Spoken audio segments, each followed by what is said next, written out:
Welcome to the Did Nothing Wrong podcast, where we cut through the noise and help you make sense of the chaotic information space around us. I'm Griff Somke. The 2024 electoral finish line is in sight. But is November 5th actually the beginning of a new round of political conflict? Sociologist Karl Folk joins me today to discuss the MAGA strategy of, it doesn't matter who votes, it matters who counts the votes. Stick around. This is a crusade. This is a holy war against the deep state. Where are the dictators? Where are the strong men? Donald Trump is our instrument for retribution. I'm going to fight for Christians. I'm going to fight for white people. They have the Great Reset. We have the Great Awakening. And why shouldn't I root for Russia? Because I am. I want to see these people go through misery because of their grooming against our children. After the assailant entered the home asking, "Where's Nancy? Where's Nancy?" Those are the very same words used by the mob when they stormed the United States Capitol. I did nothing wrong. Karl, it's great having you back, man. How you doing? You know, I'm good. I think we're all in the middle of it, but I'm good. You know, we're just waiting and watching. Indeed. Indeed we are. It is the home stretch of the 2024 election. We're almost there. And, you know, I think we're only getting started because it seems right now like the GOP is not focused as much on turning out the vote as they are focused on turning out the vote counters. Yep. In the words of failed author and Trump Force 47 trainer Jack Posobiec, it doesn't matter who votes. It matters who counts the votes. Sit with that for a second. That's not a real happy thought to think that this is going to be their strategy. They realized a long time ago that their only real shot was to attack the process. And I'd guess that was sometime around 2020. And then the beating they took in the 2022 midterms reinforced it. They can't win when the votes get counted and people get to vote. So, how do you win when you can't win in that circumstance? You count the votes yourself. Yes. Yeah. Simple as that. You know, at the end of the day, they're playing the game for keeps in a way that no political movement here has in at least 100 years. And they're making it quite clear that this is the play. I mean, they're not saying anything that would need to be private at this point. They're saying all of this in public with their entire chest, that they are expecting this thing to be stolen. Mm-hmm. Yeah. And it's interesting how the New York Times ran this article on Jack Posobiec's participation in all of this, and we cover him a lot. Part of that is because he is very provocative. He does a lot of things to get media attention, and so, you know, he's going to get some.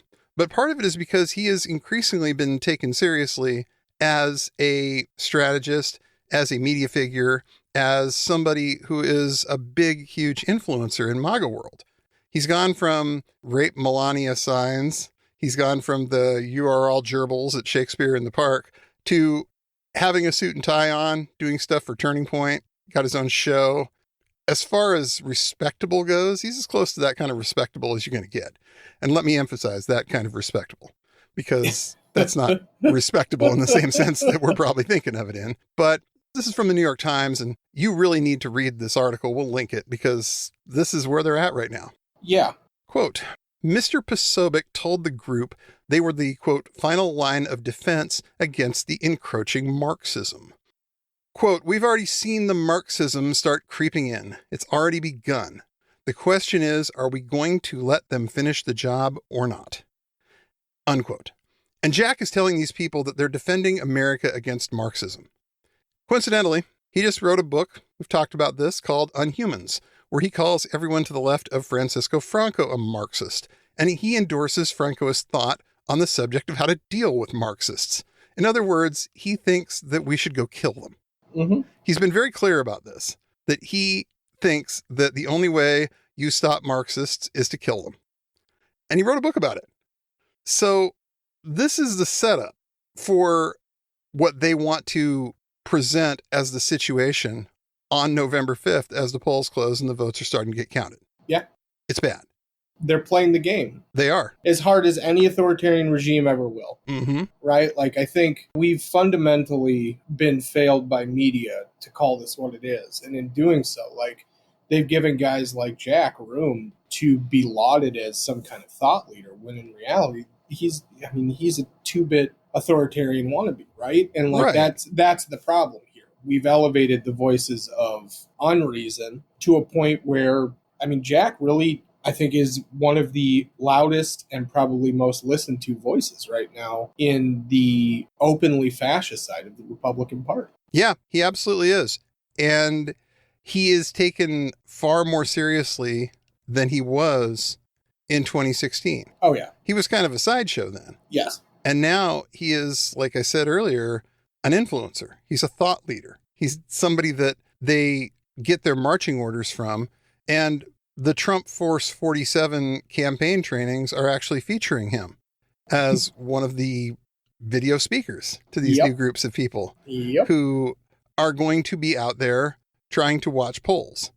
So basically, they have this entire group of people that they have primed to think that they need to watch the polls so Marxists don't steal it again. Yeah. And if we know anything about the Marxist call, or like the cultural Bolshevism call, that is, historically, it leads one place. Mm-hmm. And that is to violence, right? So like, I think, with Posobiec, because he was a clown up until 2 years ago, and he still is a clown, people haven't really like taken in fully his use of, I guess, satire, for lack of a better word, even though I would not give him that credit. And its power to really, move someone from the fringes, truly the hardest right fringes, the fascist fringes of this movement, to the center. Right. And that says something, too, about what the party's become. Yes. And I think that that's the part where, like, we're not contending with a party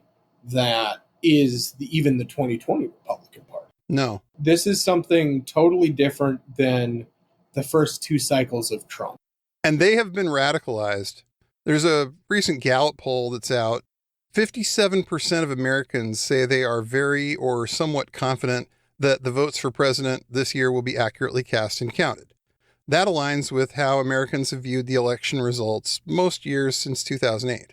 However, it masks Democrats becoming more confident in the process and Republicans becoming less confident in the process. Yeah. This has led to a record high 56-point partisan gap, with 84% of Democrats versus 28% of Republicans having faith in the accuracy of the vote.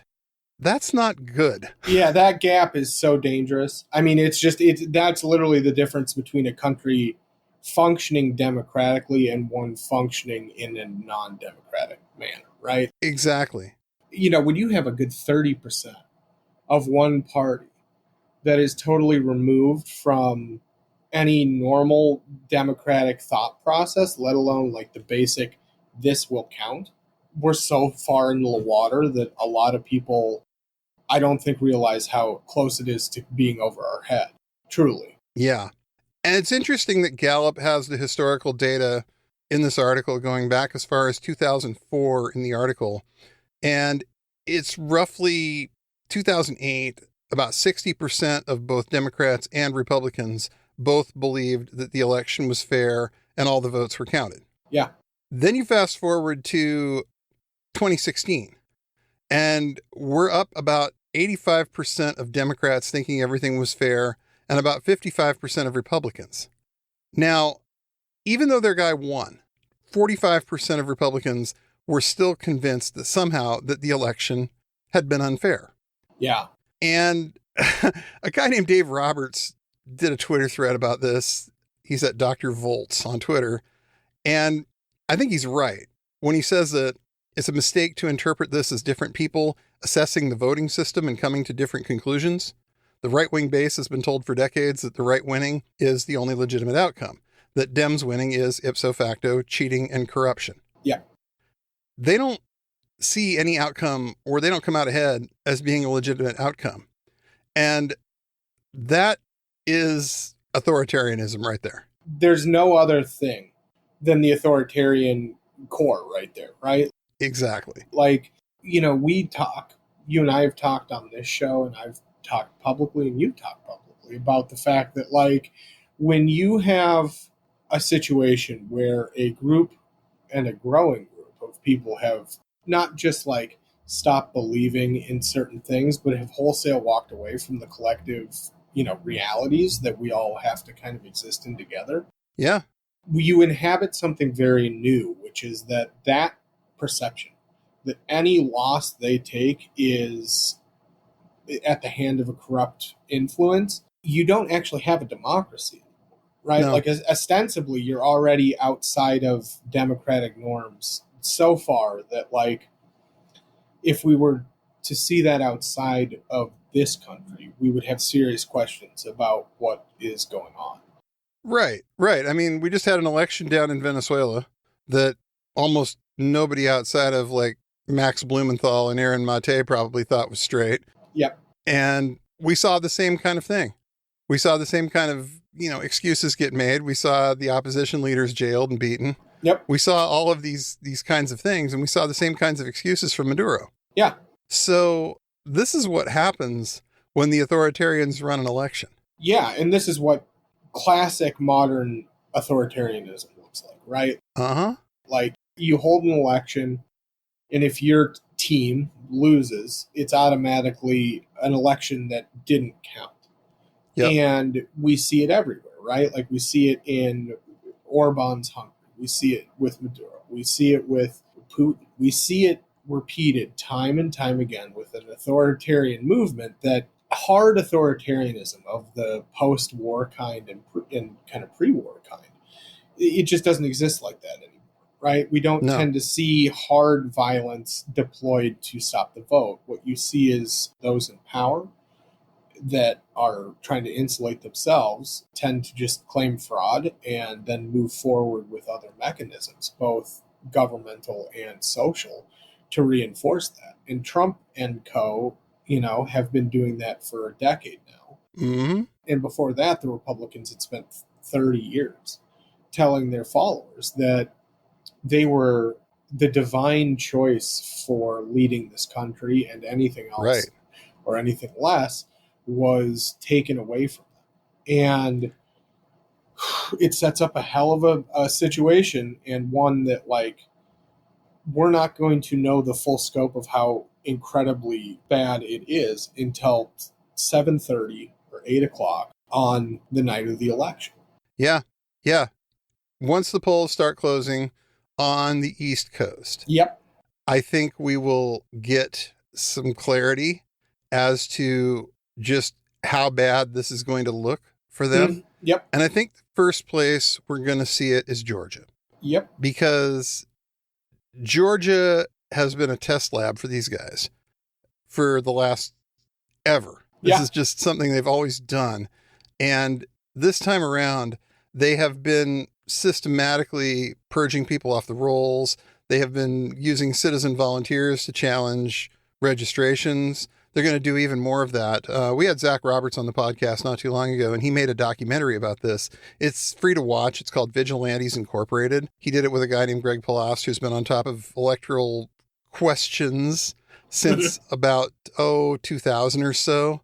Okay. And he's definitely worth a listen when it comes to this kind of stuff, because he's seen some shit. Yes. So I highly recommend checking out that documentary and kind of trying to get your head around the idea that Georgia is going to be the first real battleground where we see the legalistic mechanisms start to roll in. Well, exactly, right? So, like, Georgia is going to be the big one to watch. North Carolina is going to be another one to watch. And, this is a layered, decades-long effort to subvert the vote, both outright and more quietly. And so, like, a place like Georgia absolutely has been a laboratory for their election plans at different scales. And it's a tough thing to talk about because it's not one thing. It's they're balancing 30 things that they can use at different levels of the process, both legally and, outside of the normal legal framework, that work kind of in concert, but also work to give them time. And at this point, the Republicans' whole goal is building in distance between polls closing and races getting called and the public perception of that. I mean, this is all about now playing with the perception of the thing, not necessarily the actual act. Yeah. And that's a problem because our perception management in this country is far better than people want to understand, especially from conservative sources. Oh, yes. Oh, yes. And it has only gotten more so. Yeah. I think in the last few years. Yes. There was a lot of speculation at the time when Elon Musk bought Twitter about what exactly he was thinking. Yep. And I think we now know what he was thinking.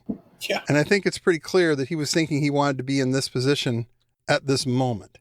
Yes. Because he could use this to drive the conversations. Well, and drive the other side, which is the non-conversations that take place in the hollowed out sections of like where we would normally have pretty robust discussion, right? Mm-hmm. And like the machinery that he's built is tuned to not just like push one narrative higher in the conversation, but it's to tamp down anything else that it can.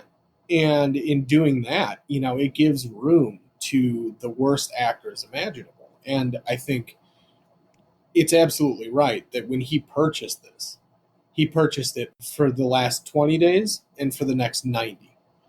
And that's it. Yeah.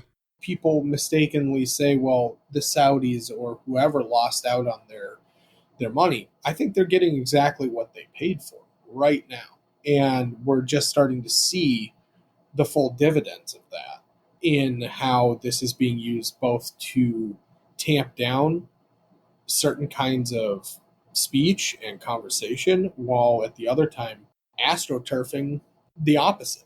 Right. And filling the space with bullshit. Mm-hmm. And keeping people totally off foot. And that's, you know, if you were going to wage an information, this is how you would do it. Exactly. Exactly. And you've gotten to a point now where that war is raging. Yeah. And you are seeing that play out day to day, not just on the social media sites, but in terms of the coverage that gets aired in the bigger, more mainstream newspapers. Well, yeah, that's the game, right? Like the synergy is the danger in some ways, right? Because like if you have something, let's say like the New York Times, pulling from a place like Twitter and thinking it's getting anything but a well-manicured vision of the problem, that's a deeply mistaken position to be in. Well, and this is where Steve Bannon's remark about politics is downstream from culture gets a little bit more haunting. Yes. Because they bought a good chunk of culture and now they're using it to influence politics. Oh, well, and that was the point. Mm-hmm. Right? Like that was always the point. And I think that was always the point for when, you know, when I first started writing about weaponized unreality and talking about it publicly, the concern wasn't even with necessarily the fascism. Like that was a high priority and concern. Yeah. But like the bigger thing is the secondary part, which is the way that media and information and infotainment, more importantly, is restructured to reflect that fascist intent. Right. And like they can't exist independent of each other. So like the fun house, you know, this house of mirrors that we're getting projected back at us by things like Twitter and the way that media interacts with people who have a louder voice, not necessarily the correct voice. You know, that plays all in one direction when you have a truly autocratic movement utilizing culture and the mechanics of news media to push back. Yeah. And when you have a situation where 4 of the top 5 accounts that the guy who owns the site and is very much one of the most visible people that uses it. Yeah. 4 of the top 5 accounts he interacts with, and this is an analysis from NewsGuard, are people who are advancing conspiracy theories frequently. Yeah. And wokeness, libs of TikTok. These are the voices that this guy chooses to amplify. Yep. It's the same thing where they've claimed things like, you know, schools have provided litter box to children who identify as cats. Yeah. In a sane world, that would disqualify somebody from ever talking about any of this kind of stuff again. Oh, yeah. But no. No. And that's just it, right? Like, in some ways, fascism and the authoritarian threat we face is built fully on the structure of unreason, right? And like, when you have unreason as a weapon, Yeah, it's remarkable to see. And the Republicans and the far right more broadly, that's been their thing since the beginning, right? Whether it's the know nothings or, the pushback against fighting against Hitler. yeah, There are literally always strains of unreason. But this new iteration that's backed by tech billionaires, the technological infrastructure that they're building and have built, right. it becomes something much more disturbing to see at the level we are now. Oh, yeah. Because it does swamp our ability to push back on it. At a certain level, the weight of that unreason becomes too great for those who are still reasonable to push back on without themselves starting to sound unreasonable. Right. It's crazy. We found ourselves in a situation that's much more precarious than 2016 was and 2020 was. Mm-hmm. We were in a situation in 2016, I think, that we didn't entirely understand the rules of this new game as it was being played. No. Because this is the first time anybody's ever run an election like this here. Yes. In the modern era. Yep. Whereas this is common in some of the former Soviet countries. Yes. This is something that they would do in Moldova. Yep. This is something that they have done in Ukraine. Paul Manafort, Trump's former campaign chairman, helped to do a lot of that kind of work. Yeah, literally. I mean, literally, it's the same players, too. That's the bizarre part when you really get into it. It's like the autocrat lobby, which is what Manafort was deep in with. Yeah. This was their job, was playing this level autocrat games with a population. And they did such a good job over there that they figured, hey, let's bring them over here. And let's let them run their game over here. And maybe we need a little help from the Russians this time, but we're not going to next time. Yep. Well, and that's the thing. Oligarchy likes oligarchy. The less friction autocrats have, the better for the autocrat. And so, like, if your entire friction is the United States, well, yeah, we can make it a lot less friction on everyone. Exactly.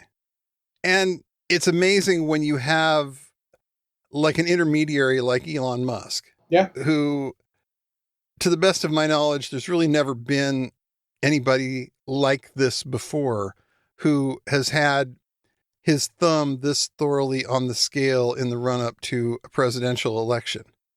And, we can point to like William Randolph Hearst or somebody, but the Hearst papers came out at most once a day. And it took a while for them to get to the East Coast. Exactly. No, he was the closest, but it's the only thing that we have that's even remotely close that I think is a fair comparison is Hitler's use of the radio. And it's bizarre, but like this is something that seems to be a trend line, right? Fascists use the newest and best technology to get the word out. And Musk is that. Absolutely. And when you see that he's amplifying guys like Ian Miles Chong, this is a guy who is known for what? Being an incel and promoting Gamergate, living in Malaysia, never having been to the United States to anyone's knowledge, yet he has a lot of opinions on our politics. Yeah, and is somehow both 59 years old and 26. He's a bizarre guy. And like, that's just it though. Like the most unreasonable, uneducated voices in the world are now the voices of the world on Twitter. Right. That impact is something that like is not immediately understandable. We're still finding this out and we're still figuring out what the ultimate trajectory is here. But everything researchers I know have seen leads us in one direction, which is this is an information warfare machine. And this is how it's going to be now. Because this is successful. Oh, yeah. Pretty much everywhere they've tried it, it's worked. We are actually the outlier in this, that it didn't work the first time out, right? Like Trump won, sure, in 16, but he couldn't do the second part, which is win the second time, which is what would have solidified him forever. Yeah. And we're very lucky in that way. This wasn't some like win for democracy. It was, but it also wasn't this thing that shows that democracy is more robust and safe than we thought it was, because it's not. Because we realized with the way the votes got counted last time, it wasn't. No. And we realized what saved us was, as I keep saying around here, a very big tent coalition of people who can't stand that guy. Yeah. Of people who understand what the stakes are.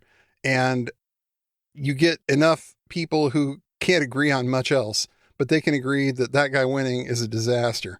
And we can't have any other conversations until we actually put that one to rest. Yeah, no, and I mean, that's right. Big tent coalition is probably the only way this works. Yeah. It's also a hard pill to swallow for a lot of people on the left. Mm-hmm.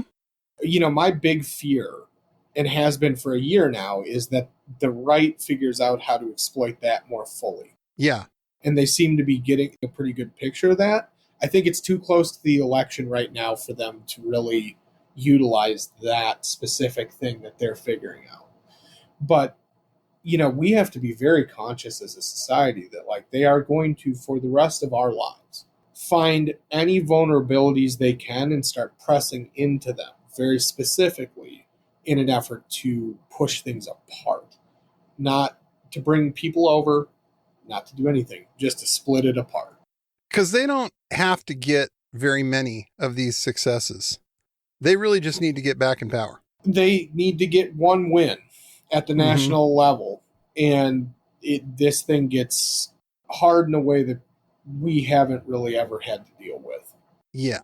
And I think this election, we're going to find out how far into this we are, both in how the Republicans try and win. Yeah. And how we respond, right? And if there's a robust response of people, whether they're legal observers or just day-to-day citizens who have been tasked with being election volunteers, there's a real chance they save the day. Absolutely.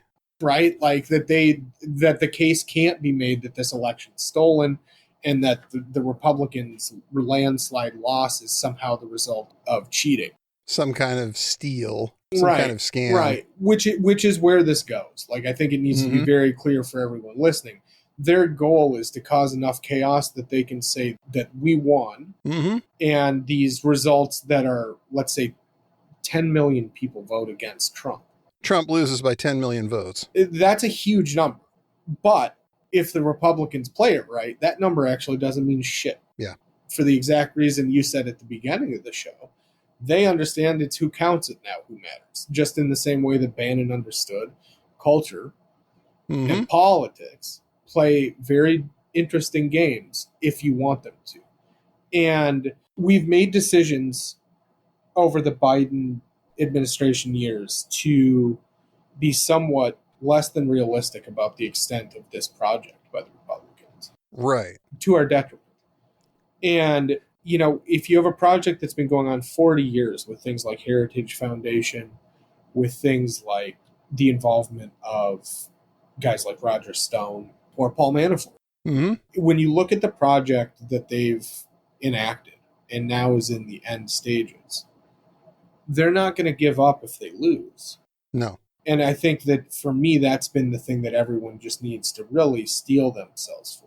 This election doesn't start until 7:30 on the night of the election. Yeah. Yeah. And you brought up Roger Stone, and we think about how close the 2000 election was. Yeah. And we think about the idea that if a whole bunch of Republican operatives don't storm the elections office, what do we potentially get there? Do we get a President Al Gore? Well, who knows? Because they stopped the count. We think of that today as the Brooks Brothers riot. And a lot of my nightmare scenario right now involves multiples of that happening all across the country in swing districts. Yeah. In swing states. This kind of thing breaking out in precincts in Georgia, precincts in North Carolina, precincts in Pennsylvania.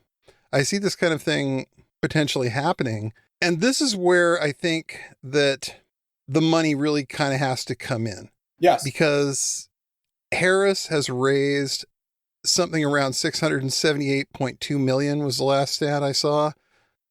And that's an amazing amount of money. And they've done some really good things with that money. They've kicked a lot of this back to the local state parties. Absolutely. They're going to try and elect Democratic candidates in places that haven't necessarily had Democratic candidates elected, which is a good thing.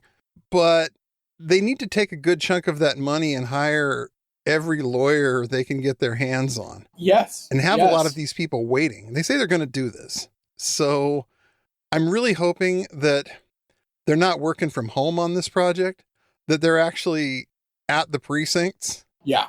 With documentation and ways to observe what's going on down there. You know, my nightmare scenario is we get 10 or 15 Brooks Brothers riots, but it's Proud Boys and other group members. Yeah. And that at the same time, Twitter and the right-wing infosphere is screaming that they have video of people stuffing ballot boxes, that they're flooding the zone with AI video and images and fake news stuff of differing levels. You know, at the same time, you have a concerted effort on the ground to just not do anything but scare the pants off of people. Yeah. I mean, Springfield was a test run, right? Like some bomb threats to multiple major police forces, city halls. Right. If they go as hard as it looks like they may, it is a nightmare scenario. And I think people really do need to steal for the fact that the Republicans very well may go the whole distance here. Right. And that's going to include a lot of things that look real at the edge of stochastic terror. We know right now that as of last Friday, September 20th, election offices in more than 20 states have received suspicious packages. Yes. Yep. So far. Yep. Envelopes full of powder have shown up in places like Alaska, Arizona, California, Colorado, Connecticut, Georgia, Indiana, Iowa, Kansas, Kentucky, Massachusetts, Mississippi, Missouri, Nevada, New York, North Carolina, Ohio, Oklahoma, Rhode Island, Tennessee, Utah, Virginia, and Wyoming. Yeah. And we had a similar scare in 2020 here, where elections boards in King County, Pierce County, Snohomish County, various other counties around the state of Washington received envelopes with powder in it. Yep. And a note saying, you're all traitors and you're going to burn. Yeah. And that's the tone of the notes that we're getting here. So I've read a fair amount on this phenomena right now. And Anti-Traitor Army, I believe, is who they quoted as one of the United senders. States Traitor Elimination Army. There we go. And that's just it. Like, this is Bannon. If Bannon wasn't in prison, I would argue that Bannon's behind this.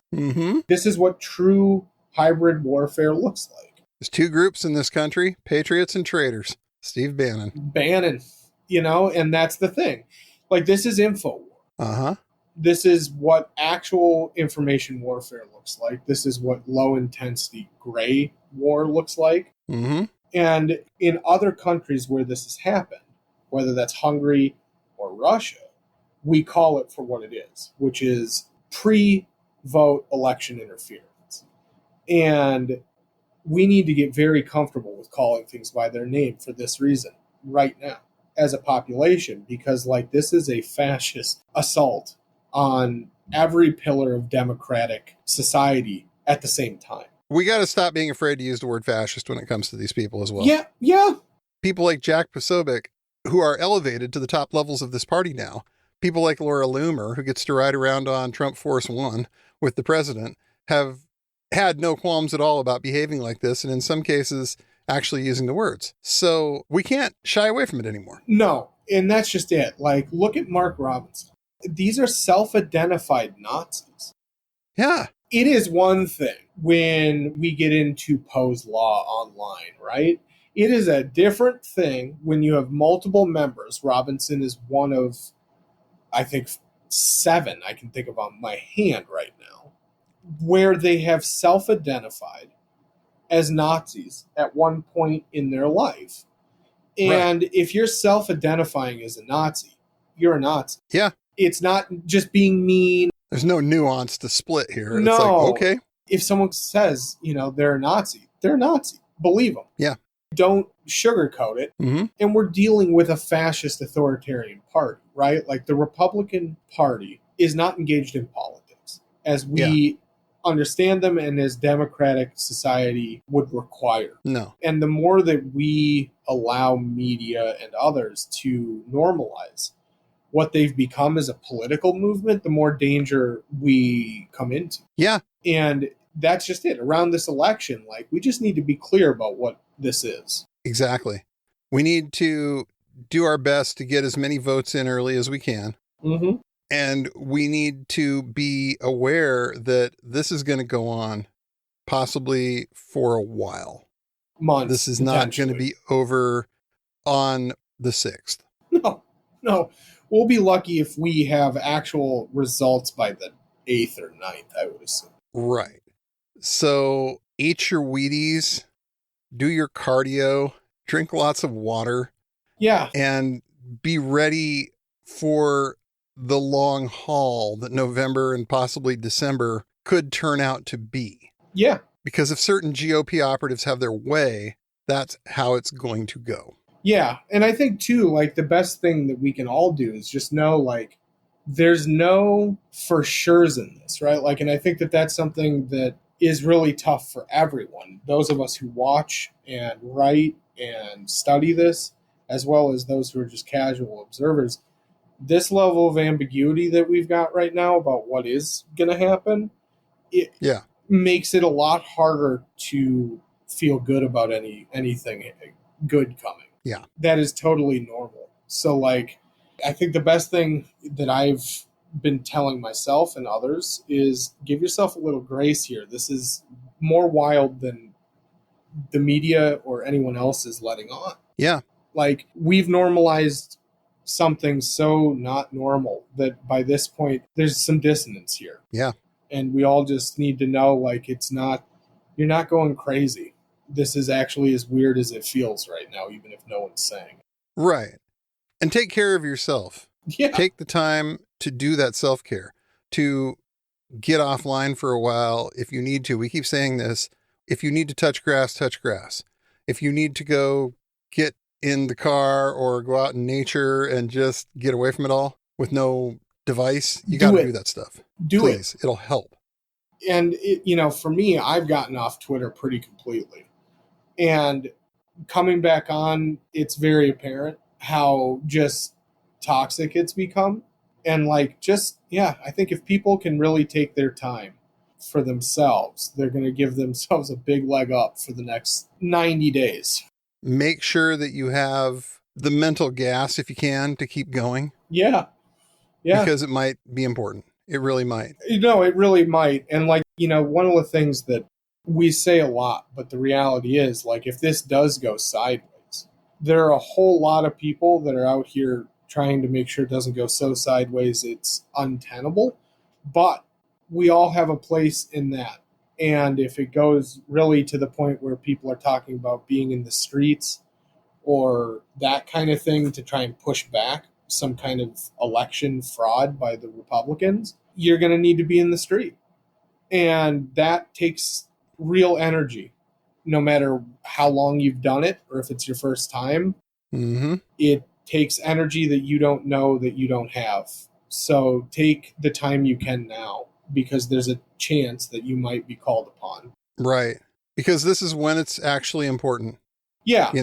This is the time that if you need to stand up and be counted, it's probably going to be November 6th. Yeah, it's going to be the night of November 6th and the next couple days after that, right? Like, if this goes truly sideways, we have to have a pro-democracy movement that stands up. Yeah, we do. And that's not as scary as it sounds, because you know what? We're still a democratic country, nominally, but we are. And we also have a tendency in this country to show up in a fire and be like, oh shit, it's a fire. And people tend to get with it. Yeah. But that takes other people starting the process of, like, this is wrong. We can't allow this to happen. Yeah. And Hopefully we don't get to a point where we have to have 1 million people in the streets. But if we ever did, this is the time. This is it. There are very few times, like where you can say, like, if it goes that way, you have to. This is one of those ones. And we don't have many good reflections of what that looks like because we've never had to deal with it in this country. Nope. But it's something that, in all honesty, most Americans can get behind pretty quickly if they start seeing people they trust and of good conscience that they know stand up. They'll stand up too, because it's what you do. And a lot of people are very pessimistic about all of this. And frankly, I'm more optimistic than I've been in a long time, because it does feel that people have figured out too. We're in something very real here. Yeah. That has the real potential to impact all of our lives in material ways, either in the negative for a long time, or if we do it right and things come out in a net positive. Yeah. And there's not much we can do except plan for the worst and hope for the best on this a little bit, because these guys are playing for keeps. Absolutely. And this is the part where we need to be ready to match that. Exactly. They have a head start. Yeah. They have a head start on this, but we're catching up fast. I think we are. I feel pretty good about it.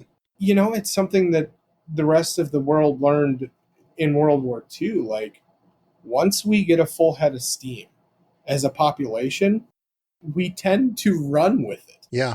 To really extreme points. And like, it does have the feel that there is a big enough tent with a big enough voice now that it can actually pull off opposing whatever it gets thrown at it. Right. It's going to be a little bit more hanky than people would like. Mm-hmm. And we all realize that at some point we're going to have some of these conversations that we've been putting off. Yeah. We realize that some of these conversations about other subjects are going to have to get had.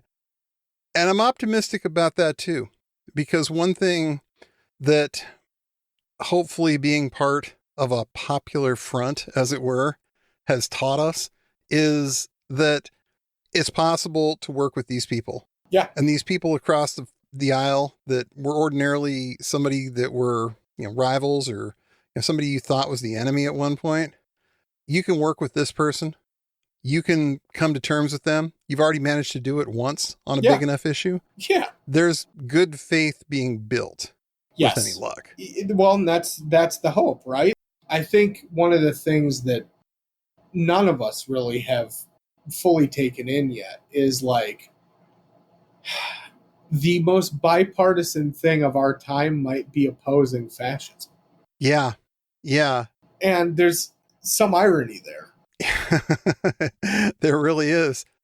But give credit to everybody who stood up when they saw it. Oh, yeah. Everybody from, the most extreme people on the left to the most extreme people in some cases on the right. Oh, who yeah. stood up and said, wait a minute, not that. No, exactly. And I mean, I hate Dick Cheney with a passion of 1,000 storms. Mm-hmm. But there is, unfortunately, power for the Democratic Party to get a guy like shoot him in the face, Dick Cheney. Bless his little pacemaker, Bless his little robot heart. Yeah. Like for him to come out and say that actually should tell you more about the threat than the party itself. Yeah. And that, that's been a way for me to really square that circle. Because as someone who is not a liberal by ideology or birth, it's hard for me. But the popular front is the way we do this, because we're not going to win this with the purest ideology right now. We're going to win this with the most bodies counted at the end of the day. Yeah. And part of being an adult means that sometimes you have to put the ideal choice away and make the good choice. Yeah. Yeah. We don't want to let the perfect be the enemy of the good, because we ain't getting the perfect in this cycle. No. And frankly, like the just existential risk is too high. There are certain fights that I am willing to have all day, every day. And there are some where you just have to accept that, like, it's an exceptional circumstance. And yes, this will be the 4th round in the barrel of exceptional. But you know what? It's still going. It's the reality, and we might have a 5th one. They haven't stopped. No. What do you want to do? You want to stop because you're tired? They haven't. Yeah. I want to stop. I'm tired of this. If there's one thing I'm tired of, it is having to constantly worry if we inch over the line in the wrong direction. Mm-hmm. And I think we're all tired of it. Until we can get that breathing room. Yeah.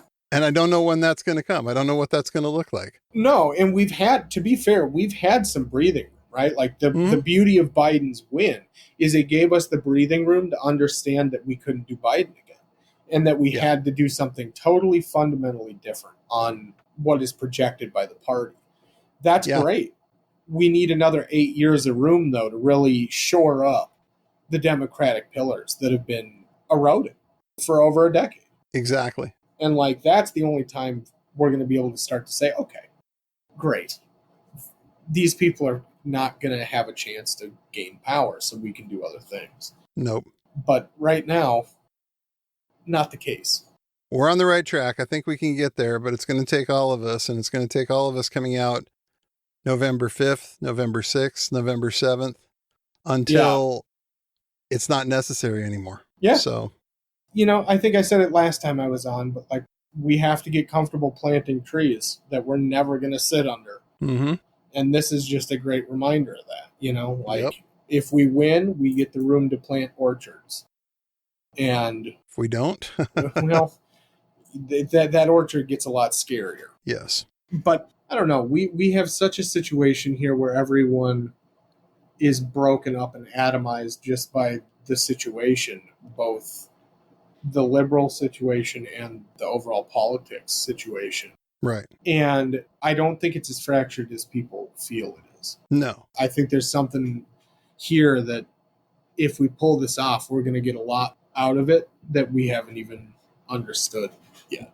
Yeah. And we're not going to go back to having some of those same old arguments because we've kind of realized a little bit about priorities. Yeah.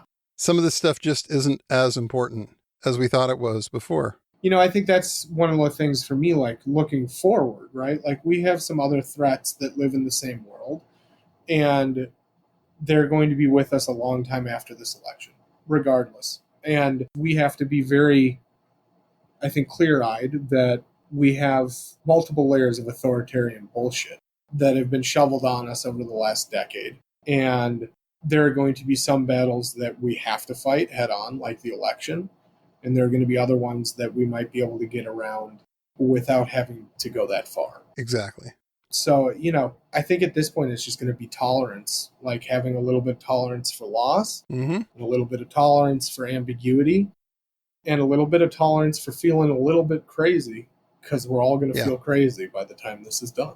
Indeed. Amen. Karl, thank you once again for joining me. I always really appreciate talking to you. Appreciate your perspective on all of this. You're helping keep me and the rest of our listeners sane. And for that, we owe you a lot, big guy.